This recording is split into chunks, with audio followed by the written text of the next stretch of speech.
Can we phone a friend or have a We weekend? do have a hot seat button. It ejects you. Isn't that the red button that had hard or something like that? Feel like Ellen's Game of Games, where they kind of boost you up if you get something wrong, Right. boost you up, and all of a sudden you don't get it. Everybody's mic on? Yes. Okay. I'm not getting any response from Jennifer. Okay, that's Well, good evening. I'd like to welcome you to the USD 457 Board of Education Forum hosted by the Garden City Area Chamber of Commerce and the Chamber Government Affairs Committee. My name is Mark Hine. I'll be moderating the forum this evening. We do have to my right here Micah Bunch and Stephanie Caffey that will be holding up the signs when it's time to quit. We're allowing, I'll get into it in a moment, but the time frame that we're going to allow for the questions. Tonight, we welcome the following candidates who seek election to the USD 457 Board of Education: Dana Naniga, Giovanni Gone Macias, Janine Radke, and Mark Rude. There are three others who were not able to attend tonight. Their name tents are up here. But we'd like to thank you, candidates that are here, for joining us this evening. The process for tonight's forum will begin with each candidate providing a 2-minute opening statement, followed by the question and answer session, and then we will conclude it with a 2-minute closing statement. The order of candidate introductions was drawn at random, and that order will be reversed in the closing statements. Each candidate will be allowed 2 minutes to respond to the questions. The order of the candidate responses will rotate with each new question. This is a closed question forum. No rebuttal questions or answers will be permitted. And without further delay, let's begin tonight's program. Candidates, are you ready to begin? Sure. All right, let's go. Janine Radke, you are the opening statement. Beginner. Good evening, everyone. I'd like to say thank you to the Garden City Area Chamber of Commerce and the Government Affairs Committee for hosting tonight. And thank you to all of you who are either watching from home or sitting in the audience this evening. I appreciate you taking the time and interest in this office. I've lived in Garden City for the past 24 years. I grew up in Liberal, and after graduating from Liberal High School, I spent 1 year at Seward County Community College and then finished my degree at Wichita State University. After living in Wichita for about 7 years, and for a variety of reasons, I decided it was time to come closer to home. And by then, my parents had moved back to Garden City, so this is where I landed, and this has been home to me ever since. My husband, Mike, and I have been married for 19 years. We have 2 daughters, Jacqueline, who's 18 and a senior this year, and Natalie, who is 15 and a sophomore. I feel like the education that they've had with the Garden City's public schools has been exceptional.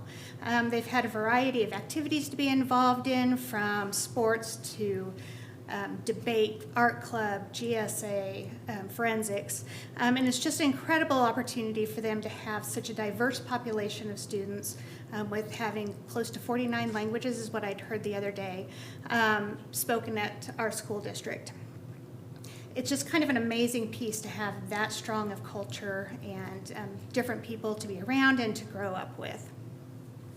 My husband and I have been engaged in the education of our children throughout the time that they've grown up. We've taught them to give back to the community, and we have always tried to give back to the community as well. Currently, I'm an active board member, facilitator, and coach for Leadership Garden City, as well as being active at St. Dominic Church. I appreciate the opportunity to be here this evening and to answer questions, and I look forward to hearing what everybody has to say. Thank you, Janine. Giovanni, you're next. Thank you. Good evening, everyone. My name is Giovanni Gone. I am a community specialist for United Healthcare. I oversee about 30 counties in the state of Kansas. I oversee private and clinics and community relations for my company. I am a mother of 4 beautiful children. I'm originally from Mexico, and so if you hear my accent, it's because my primary language is Spanish. I moved from Mexico here to Garden City in 1996 when I was a freshman in high school. During this time of my life, I it was a very hard time. I had to be able to adjust to the culture here and start learning English. And so during my freshman year, I went ahead and started as an English second language student. Because of my passion for education, I was able to finish and graduate high school. I went on to pursue secondary education by enrolling to a university where I completed a double major, and then I continued on to graduate school, which now I'm able to say I have a master's degree in public health administration. Over the years, I've been very involved in our community by serving in the Garden City Cultural Relations Board. I'm currently a member of the Citizens Police Department Board, on the YMCA board, and I've been a volunteer for the IRC, which is the refugee organization. I'm very passionate about my community and education, and it would be an honor for me to serve in the board. Thank you. Thank you, Giovanni. Dana. Good evening. I'd also like to thank you all for being here tonight and giving us this opportunity to answer questions and for you all to get to know us. I was not born in Garden City, but I was pretty much raised here, went through all my school years here, and was the first person in my family to go to college. I attended the University of Kansas for my undergrad and then served 2 years as a Peace Corps volunteer. When I came back to the States, I received my master's degrees from the University of Denver and had no idea or no plan to move back to Garden City, but here I am. My husband's family has a small business here, and he came back to join that business, and we've been here for the last 17 years, raising our kids, and I wouldn't change it for the world. I don't think you realize what a small community has to offer until you have children. So it's been a pleasure to raise our children here, and for the last 4 years, I've had the honor of serving the community as a school board member, and I'm currently the president of the school board. It's been a lot. It's a lot to learn. It's a huge organization, and I feel like it really took me at least 2 years to kind of figure things out and 3 years to actually start asking better questions. So, you know, it's a huge time commitment, and I think sometimes people see us twice a month, but we serve on several committees and we visit schools, and we have a ton of information to read. So it's a large time commitment, and I feel like I'm just getting off the ground, in all honesty. So it was a huge decision to run for a second term because I do have 2 kids that keep me very busy. But I think it's worthwhile to serve the community, and I have a passion for education, so I look forward to this challenge. Thank you. Thank you, Dana. Mark. Thank you, Mark. My name is Mark Rude. I work as Executive Director with the Southwest Kansas Groundwater Management District, office here in Garden City. Been 28 years in water rights administration in one form or another, and now almost 8 years on the school board. Really appreciate the honor to serve in that regard to the community. My wife Melanie and I are privileged to have 3 kids. They're all 3 in K-State right now, so we're going to be poor for a while, I think. But I also went to high school in Wichita East, in our conference, and then moved out here after college, after a short stint as a geologist in the oil field, and met my wife and been here ever since. I really love the community. I really love the opportunity to serve on the school board. Made a lot of friends, and there's a lot to think about in the school district and in the community, and we're all together on this endeavor with USD 457. And I think I have something to contribute and look forward to the opportunity to be considered for another 4 years. Thank you. Thank you, Mark. Thank you, candidates, for your opening statements. At this time, we'll begin the question and answer portion of tonight's forum. As previously stated, each candidate will be allowed 2 minutes to respond to each question. We drew names at random, and we'll begin with Dana. So with that, question number 1.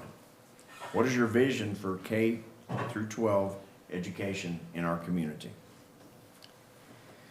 Well, I think my vision for K through 12 is probably every parent's vision, or every community member's vision, is that our kids receive a quality education that allows them to succeed in whatever career or in whatever endeavor that they wish to go toward in their future. I don't think that there's one way to accomplish that, and I think that things are changing so rapidly, so we have a lot of room for innovation, and what does that mean exactly for K through 12? But the bottom line and the simple answer is just quality education, where my children are prepared for the real world, whatever that may be for them. Thank you, Dana. Giovanni? Yes, so my vision for this school district is to ensure that each student has the opportunity to succeed. I think that this community has a very diverse, people. We have refugees, we have immigrants, we have native English speakers, and so providing quality education to each one of them might be a little bit different, but I think we can accomplish that. I think that we can also help parents understand how important education is for each of these students. And so my vision is also more involvement with parents and their kids' education, because ultimately, as we engage parents, kids, and teachers, we will have better success in their future and in our future as a community.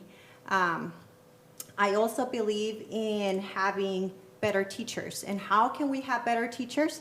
Well, give them the tools that they need. Give them some training. Give them the passion. Give them, that incentive that they need in order to do a better job, be happier, happier teachers, happier at what they are doing, which it does impact our kids and does impact our community in general. I think that my vision is, opportunity for each one of them to succeed. Thank you, Giovanni. Janine? A few weeks ago, the Kansas State School Board was here and talked about looking at different pathways for education, looking at what's really needed in business and industry in our community and what jobs are available, and looking at how education can meet the needs of those students that are going into the workplace after that.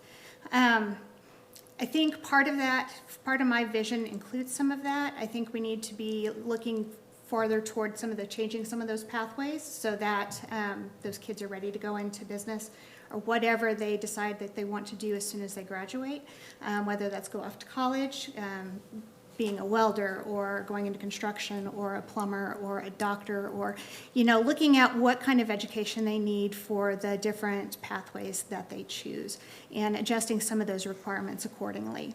I think that's one part of it. I also see that we need to meet more of the social and emotional needs of kindergarten through on up to 12th grade. I've worked extensively with kids who have endured significant trauma in their lives, and they have a lot of mental health issues, and I know that those are going on, and they're still trying to work and engage and learn, and I think we need to have some more programming for them to be able to meet their needs. Thank you, Janine. Mark? Thank you, Mark. USD 457 is so unique. It's, as was said earlier, it's very large, it's very diverse. We have a variety of families, and we are a community that has tremendous strength, but also diversity. As I've said several times on the board, I think a diverse board is a very strong board, and the key to success is good communication. I think for USD 457, and with some information out there that I think 60% of the success of our children in their education relates to their family and their home environment, the kind of setting they have and the kind of support they have at home. And I think we have a diversity of home settings. But communication, I think, and good policy, a good vision for how we're going to address that is something we're already equipped with. We're very experienced in, as a community and as a school district. So I think equipping each child to be successful in their future is partly a result of communicating with the family as a district, engaging that, and we do a wonderful job at that, but there are opportunities to improve, and to communicate amongst ourselves as a staff within USD 457, and the training that we provide our teachers and our staff and our leadership to be successful in what they're doing, and to innovate. I think we do tremendous innovation. It's exciting to see.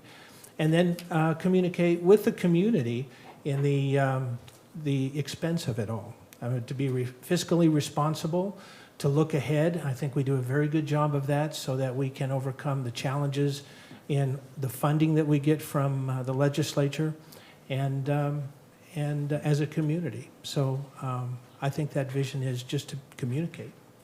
Thank you, Mark. Question number 2, Giovanni, we'll start with you. What are your views on the possible reconfiguration of the schools within the district? And if you believe they should be reconfigured, how would you propose funding this initiative? Yes, do I believe we should reconfigure it? I think that it has been my past experience as a board member in other boards that we never take a decision without investigating and looking at data. I think that I wouldn't be able to tell right now whether I would be in favor or not, because I don't have, that in front of me stating whether it's good for our kids or not for our kids. I feel that in each decision that we make as a board, there has to be studies that backs us up. There's much more that comes with a decision of reconfiguring, our grades and our transitions to the schools. And so I think that all of that would have to take place, once I read, the studies, once I kind of pondered about it and decide, what was best for our district. Thank you, Giovanni. Janine. After watching and attending many of the school board meetings, I know that there has been some study and research that's been done on reconfiguring the intermediate schools, looking at whether it needed to stay with the 5th, 6th grade intermediate center or whether it needed to go to a K through 5, 6 through 8, and then 9 through 12. I know that the recommendations have been to split that intermediate center up and go through the K through 5, I believe, and the 6 through 8. I would be after seeing how my kids have experienced things and seeing other children, how they've experienced things going through, I would be very much in favor of that. But I would like to see more of the research. As Giovanni said, not being able to actually see that and read through it, I'd like to be able to see a little bit more of that before I would give a final answer on that piece. As it stands right now, I'm very much in favor of it. Paying for it is a completely different thing. At that point, you're probably looking at some kind of a bond issue, a vote from the community, and looking at seeing what kind of buildings that we have existing that could facilitate some kind of change like that. Do some of the other buildings have enough room for extra students to go in them? Do we need to build or add on? I think it's going to be a very complicated issue, and I think that it's going to take a lot of talking and getting input from the community and really looking at how that would work. Thank you, Janine. Mark. Well, very good responses. The recommendation that we have thus far, process is important, and we followed a process thus far in a team looking at, a committee looking at the options as was described, and we've got a recommended option So now the process is to look at what the options are for implementing that option, which is the K through 5 split, sort of eliminating the intermediate centers, trying to eliminate the number of transitions that kids have to go through, kids and families. The research suggests that helps. And so, the following a process to evaluate the cost, the options based on our infrastructure currently, and then options for reconfiguring that. And that involves various, there's basically 3 options out there, and each one has an increasing level of bond requirement in order to implement it. So I think following a careful process that looks at what those are, and then being very transparent about that so that the community and the families and the teaching staff can consider those options, I think that will be important going forward. And then taking action on the best recommendation as a board of USD 457 on behalf of the community. I think that's where we're headed. I'm very excited about the options, but we've got to be brave in how we approach that. Thank you, Mark. Dana? So when you go last, almost everything is said that needs to be said. But so that is one thing that I value is the process, and a committee was put together and did due diligence in terms of the research and study and communication. And so their recommendation was to go K-5 and 6 through 8. And so with that, it gives you a sense of I can't think of the right word right now, but confidence that would be the best route for the district to take. But the second phase is then getting that committee together again, and then just, as was mentioned, a lot more research. Data needs to be collected in terms of how we do that. One thing that I think that was not mentioned maybe was also the curriculum. Much of the curriculum that's out there is geared towards 6 through 8. So that was another just little piece of information that was gathered by the committee. And it's going to take study. It's going to take the community's involvement. And so that would be a huge part of the process because it would cost a lot of money. So study, community involvement, and we'll go from there. I don't have the answer, so that's a great thing about being a board member. You don't have to have the answer. You work with a lot of people to make big decisions when it comes to the district and the community. So, Thank you, Dana. Janine, we'll start with you on question number 3. In October of 2015, the Kansas State Board of Education announced a new vision for education in Kansas, giving direction for a more student-focused system and resources for individual success. The initiative is titled Kansas Can. What is your understanding of this initiative, and what do you believe is the local school board's role in this K-12 education redesign process? Long question. It is a long question with a lot of parts. When the school board was here, I can't think of his name now. Isn't the way it goes? Luckily, I brought my PowerPoint from the presentation. It's always good to be prepared, right? Dr. Randy Watson, the Kansas Commissioner of Education. Looking at that and wanting to look at the success in each school kind of goes back to what I was talking a little bit about earlier with redesigning pathways. Looking at their student success skills and where they're at, how can you build onto them to be able to develop social emotional learning, looking at where that goes with family, business, and community partnerships, engaged with mutually beneficial relationships and collaborations, personalized learning with teachers supporting the students in those pieces, and then the real world application, maybe doing apprenticeships where students can go out and work in the industry that they're interested in doing, having an apprenticeship to be able to do that piece. I know that the schools are looking at doing that. There have been committees that have been formed to actually study those pieces. I was able to sit in on the first few committee meetings for those pieces. Looking at it and seeing how that works, it really meets a lot of the things that I hear daily from employers who are looking for people, that their people don't know how to, when they're coming out of high school or even out of a 2-year college or 4-year college, have issues with professionalism and work ethic, teamwork and collaboration, verbal communication, written communication.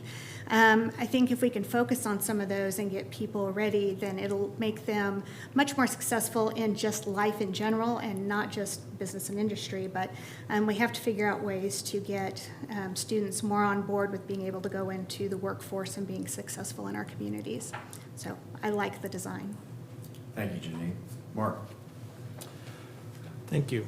I wonder whether the commissioner and the state board was looking at Garden City when they set up that new initiative, because we're really, we're almost a poster child right now, not to brag, but in the concepts that are considered, we're really active in most of those areas. We have multiple pathways designed in our high school. We made a big decision here as a community, excuse me, a number of years ago, building one big high school. And that, okay, we've committed to that, as opposed to smaller high schools. But within that big high school, we've got academies. And ever since I think it was conceived to have a big high school, we've thought in terms of paring it down into academies and career paths and curriculum designed to enhance a student's opportunity, taking that clear into the middle school and earlier even, trying to help kids think in terms of where they headed in their education. So I think as a community and as a USD 457, we're well positioned to continue that vision that's being considered statewide by the Commissioner of Education. I think, I don't know what else to say except to continue to listen to their ideas and provide them input at the state level, and to look for ways to help our students in their career path. Thank you, Mark. Dana? So I would piggyback on what Mark said. I think that the district has, over time, really piece by piece, already started that process. I'm really excited too, because I feel like technology will play a big role in that, and we are now getting those tools and have those tools so that students can have those individual plans of study. And another exciting piece of that is that we're starting even a little bit earlier. So we have done that at the high school with the academies and the career pathways and whatnot, but we're even starting now in the middle schools where the kids can start some of that processing of their individual plans of study and really take that farther and use that when they get to the end. So then they have more of a path that they've been looking at by the time that they graduate. So yeah, I'm excited. I feel like we have already started that, and we have great strides in continuing that and in even expanding it. And I think we can only do more and more positive things. Of course, whenever you have a big initiative, then it's our job to support the people that really do that on the front lines and work with students. So we want to make sure that they have the resources that they need, that we have the staff in place. And so then that plays into the retention and the recruitment piece as well. So we'll need to focus on those things so that way we do have the resources and the people available that are working with those students to fulfill that mission. Thank you, Dana. Giovanni? Yes, I absolutely love the vision for the Kansas CAN program. I do feel the students need those skills early on so that they can kind of have a vision of what they want to do after school. The academies are great. Our district is doing great. My daughter just graduated from high school this year, and she was always part of the Yellow Academy. And at first, that's how I knew it, the Yellow Academy. I learned, that's the health academy. And because she was in that academy, she learned skills that now she decided she wanted to be a dermatologist, which it helped her. It helped her now that she's going to the university to be able to have a vision of what she wanted to become. I think it is important that we give our students those skills and those opportunities to start experiencing those before they move on to a university. I also love that the school district does a great job partnering with different businesses. I know that she had told me several times how businesses would come to the high school and pretty much do a presentation to the students in regards to like everyday work life, the kind of the skills and the things that they do on a daily basis, which it kind of gave the students a sense of, what was needed in order to go through that career path. So I think the program's great. I think the district's doing great with the partnerships, and I think we can always enhance it and make it better. Thank you, Giovanni. Question number 4, Mark, we'll start with you. What do you see as USD 457 Board's role in improving the health of the students and staff of Garden City? The board's role is just what the board normally is, and that is to take a look at basically set the policy and then let the staff implement it. We've got a number of programs that are trying to improve, I think, the health, both the mental health as well as make sure we have enough staff on board to take care of the kids' needs in each of the schools. In the past, for budget reasons, we've cut back on nurses, and I think we're back fully staffed on that at this point. I think the initiative that we've discussed and that we've implemented with the help of some grants on supporting resources for children's mental health, I think that's pretty exciting. We need to ultimately afford it, and so as usual, we have opportunities through grants, and we want to assess the effectiveness of those with the feedback and the implementation from staff. But we also want to look ahead and see what it's going to cost us as we move forward. Ultimately, what's best for the children is our goal. But we also have to afford it fiscally.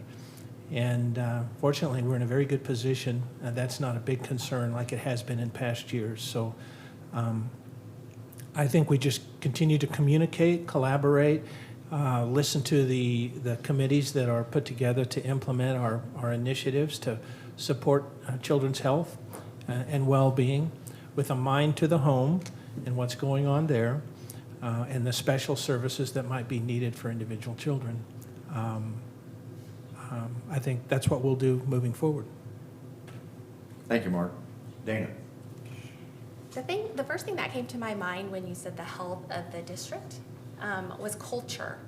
And I think that our role as the board has the opportunity to set the culture of the district for one, but also the culture of education, the culture of relationships, because we are such a big organization and education is such the heart and the foundation of so many things. And so culture came to my mind first, because if we promote a positive culture, if we work well as a board, if we support our administration and we support our teachers and we give them what they need to support the students, and of course we support the students, so that's why we're here. But I think that that's our role, that we set the tone, we set the culture, and we also have that expectation for everybody in the system, that we promote a culture of collaboration, of support, of prioritizing the academics, the social emotional health of all of us that exist within that system. So I would say that is key, and I think that our board works very well together. We have a very positive regard for one another, and I think that we are all we all have similar focus. We're our students and supporting staff, and so it just feels positive at the top, and I think that is the foundation for the rest of the district. Thank you, Dana. Giovanni? Yes, I actually love this question just because I'm very passionate about health and about, physical, mental health. That's where I actually feel very comfortable with what it would be my role. And, I don't know if maybe this would be a little bit too much of my role, but I actually met with Lisa Southern, Compass Behavioral CEO, and I was talking to her a little bit about her role with the school district, and she mentioned about a new pilot program that the school district has. This pilot program is a mental health pilot program. Only 6 schools out of the state were chosen for this pilot program, and just in this last year, with this program in place, 74% improved attendance, 75% improved behavior, 60% improved academic performance, and here, just locally, a 17-year-old male who had absences in school last year. He had 17 absences. Since implementation of this program, he's had only 7 in the school year. I think our role is to support those pilot programs, is to go out and see what can we do more for our students.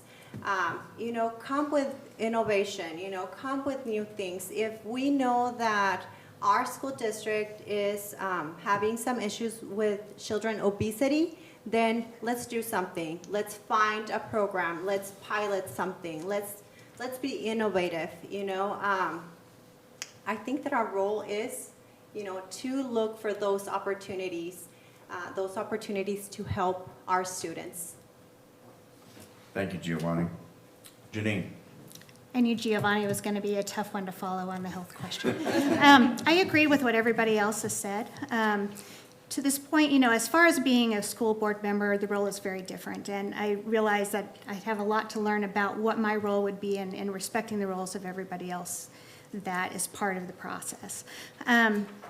Looking at a lot of the collaborations that the school does have with the community, Compass, Live Finney County, Health Department, different places that have that expertise and focus on healthy living and health styles, that those are things that we can expand, support, and make sure that those are fulfilling the needs of what our students need. Our school does a great job of working in those areas and really trying to build those programs and make sure that our kids' needs are met. And that's one of the most fabulous things about our school system is everything is for the kids.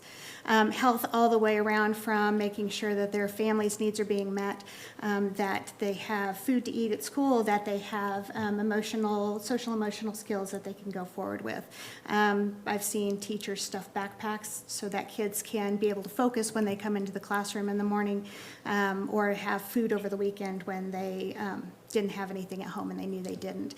I think those aspects of healthy living for our students have really been focused on by the administration and by the teachers in this district.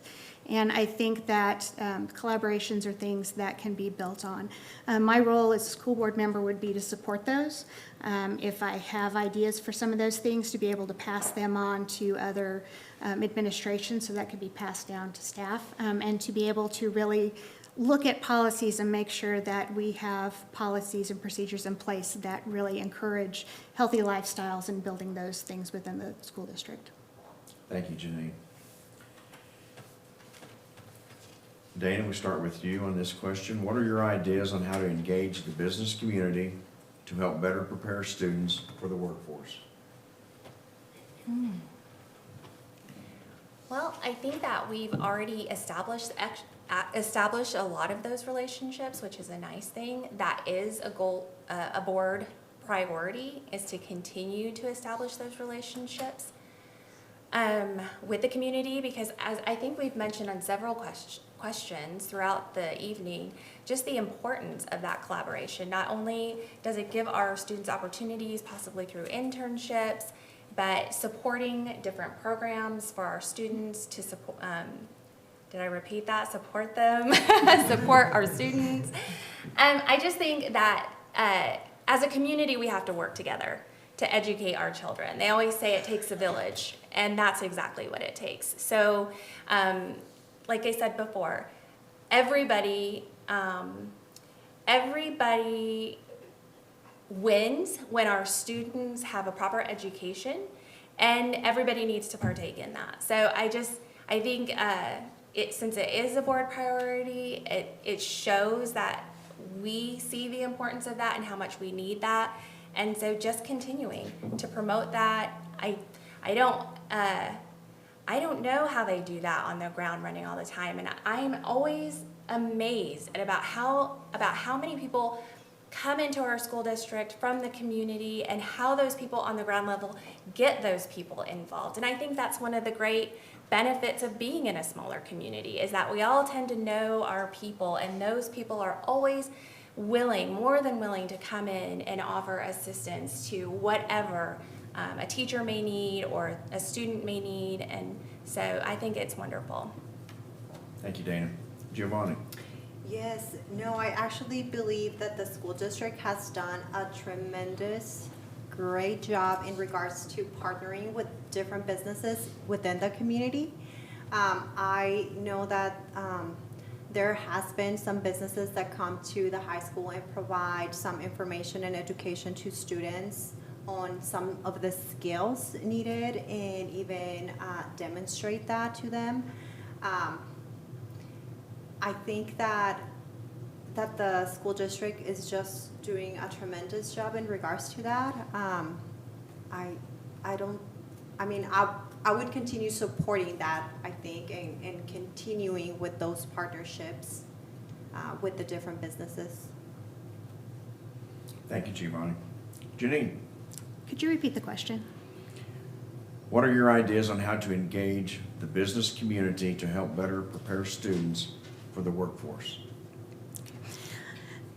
Part of that is already in progress with the district now. Finney County Economic Development had set up meetings and looking at engaging the business community and the school district, as well as Holcomb and the community college here, to look at what business leaders are needing in the community and what things that are going to best prepare students to be able to go into the workforce after they graduate.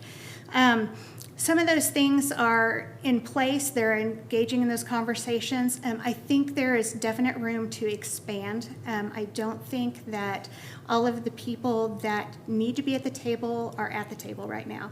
I think it needs to look at adding more of the businesses, more of the supportive agencies around the community, and looking at maybe engaging some of the nonprofits, law enforcement, our first responders, looking at those places to see what it really takes to open those lines of communication. We all work really well in our silos, but sometimes collaboration across different industries is very difficult because we don't all have a common language. And I think that can be aided a little bit more and be more successful if we can learn the roles that each person has and learn what those terms that they're looking at so that we can better ingrain those in our students. Thank you, Janine. Mark? Thank you. Well, as I said when we started out in the forum here, I think communication is really key. And if you take a moment and look around at our community and the involvement, the level of involvement that businesses have in USD 457, it'll choke you up. We have wonderful support from the community and businesses. Everything from Crystal Apple to Finney County Economic Development, and boy, when I start listing, I know I'm going to leave everybody out, so I better stop.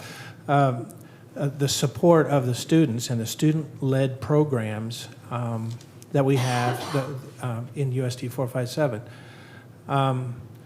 There are specific initiatives out there to keep those lines of communication open. In some of our academies, we have advisory groups from industry, local industry, to help advise on how we're doing in the curriculum and the classes that we're providing. As always, there are trade-offs, and a lot has to do with inspiration of our teachers and our leadership, availability of resources, and those special people in the community that step up and want to support particular initiatives, whether it be culinary arts or something practical like welding. We tend to crank out in some of our programs far more than the community is asking for.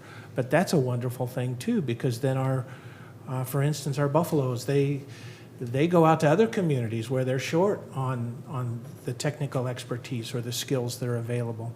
And then those collaborations with the Garden City Community College and other colleges. I mean, to provide a synergy in there that a student that does study at Garden City High School can almost seamlessly take classes at the same time at the community college. Those are the kind of things we want to keep doing. Thank you, Mark. Giovanni, you're first up on the next question. As a board member, how will you balance addressing constituent concerns brought to you individually while maintaining your role as an individual member of the governing board? Yes, I think that as part of if I was to be elected to be part of the board, I think that we would all have to work as a team.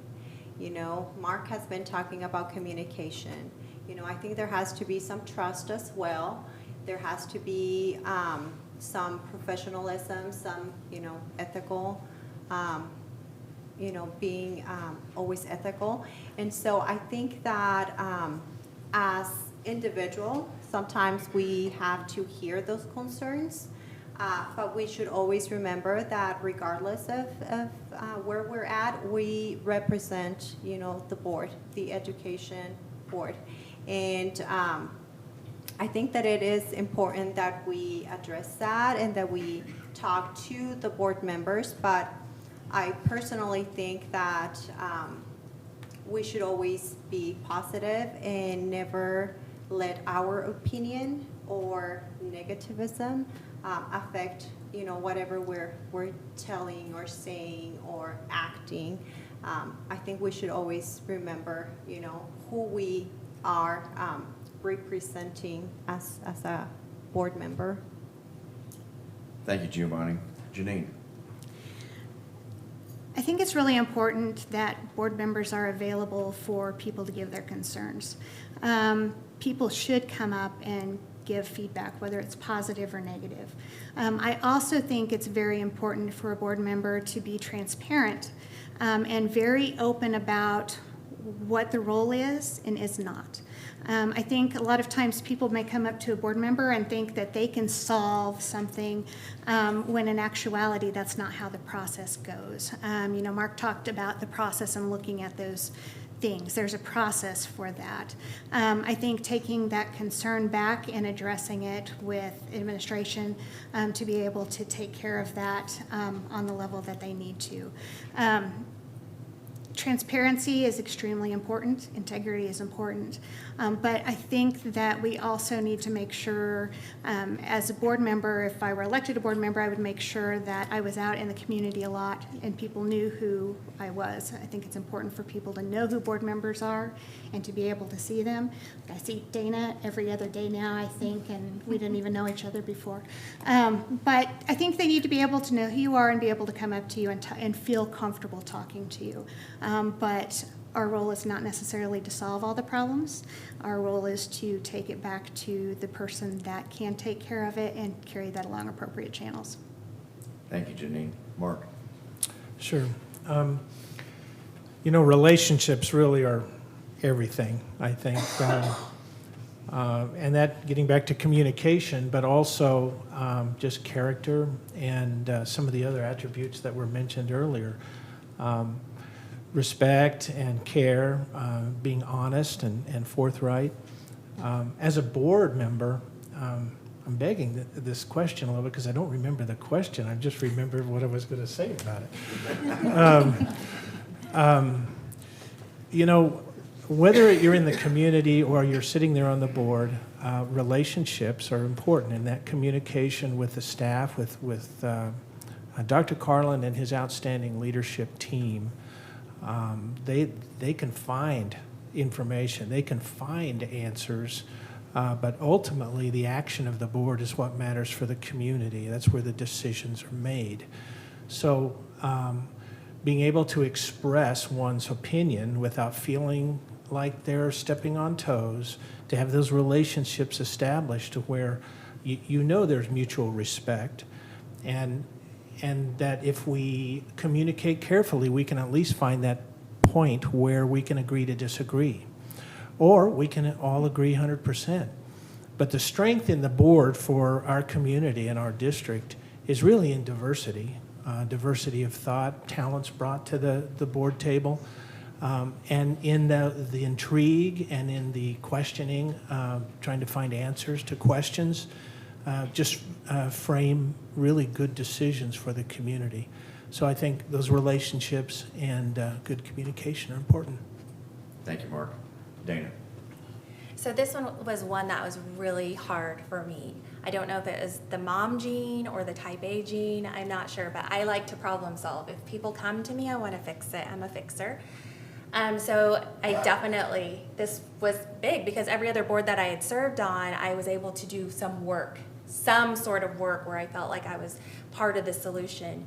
And so this was a huge learning process for me. And then, so I bring up the word process because there is a process.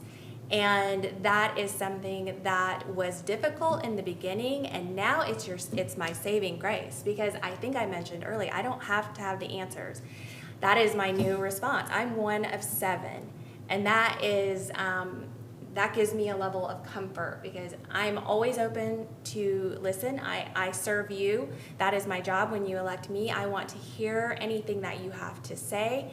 But I can offer you a process and have you gone through that process. And so now it's become my security. I'm one of 7, so I can listen, and I want you to talk to me, but I'm one of 7, and I love to say that now. So what was once very difficult for me, I now take comfort in it, because with this type of board, there's a process. So it's a very good thing. Thank you, Dana. Janine, what are the district's greatest capital needs right now, and how do you think those needs should be addressed? As far as biggest capital needs, I know looking at the reconfiguration and looking at some of those things that are going to be, the school district is going to be facing, is going to be a huge need. If the board decides to go along with the reconfiguration, it'll be looking at seeing what those needs are to fulfill the schools and to make sure that the students' needs are met. As far as funding those things, that is the trick question. That kind of goes back to what I was talking about earlier. That could be looking at bond issues, looking at what we have that's already in place, looking at where I would say cuts, but we don't have any place that I know of that could even be cut. I think everything that the school district is funding right now is extremely important to the benefit of our children. That's going to take a lot of research and a lot of time and a lot of community input to be able to do that. That will be a huge decision. So I guess in short, the question of funding it is at this point, I really don't know. But I know that there's research that can be done and people to talk to and creative ways to figure out how that can be done, or even done through a process. Thank you, Janine. Mark? Well, I think I could be short on this, and stability is really what we need, because we've been blessed with a very active economy and valuation, but we've also been blessed with a crackerjack leadership team, and Dr. Carlin and KJ and her team. Financially, I think we're in a very, very good position, and sometimes it amazes me, the foresight that's applied to some of that budgeting process. But if we could be stable in what we can count on from the state, and not too unstable in the agricultural-based economy in the area and other factors, and be excited with the rest of the community on some of the economic development things that are happening, I think we've got a lot of reason for pride, and as long as we mind our business like we have, I think the community's in a wonderful position to then focus on what really matters in USD 457, which is the education of our kids and the communication with our families. Thank you, Mark. Dana, Would you repeat the question? what are the district's greatest capital needs right now, and how do you think those needs should be addressed? Okay. Well, my answer would be that our greatest capital need is human capital. So we need to attract and retain high-quality teachers. And you've probably heard this time and time again, but it's a huge challenge for the district right now and across the nation. This isn't just something that USD 457 is dealing with, but it's the entire state, it's the entire nation. We're just not getting the number of young people interested in the field of education. So to me, we're incredibly innovative right now. The district has come up with several ways to get local people into those fields, people in different industries over to our industry. I mean, they've just been incredibly innovative, and I encourage anybody to come to a meeting and kind of find out more about those programs. But we need to continue with that, and we need to invest in our current teachers, make sure they have the resources, make sure they have the support. We need to focus on that retention piece, but recruitment is also a huge issue. So I would say our greatest need is human capital at this point. Thank you, Dana. Giovanni? Yes, I do agree. We do need teachers. We need competent, passionate teachers. I also feel that it is important to look into other needs, such as maybe looking into the migrant and ESL program and maybe coming up or addressing that a little bit with the refugee population increasing in our town and immigrants. I think it is time to kind of relook at those programs and ensure that they're being efficient. I also feel like school safety is another need for our district. Just in the past year, we had about 5 criminal threats to Horace Good. And so continuing that great partnership with the Garden City Police Department, ensuring our kids are safe in school, and then that mental behavioral piece afterwards is key, and it is a need for our kids to feel safe at school. And so there are a lot of different needs that our district needs.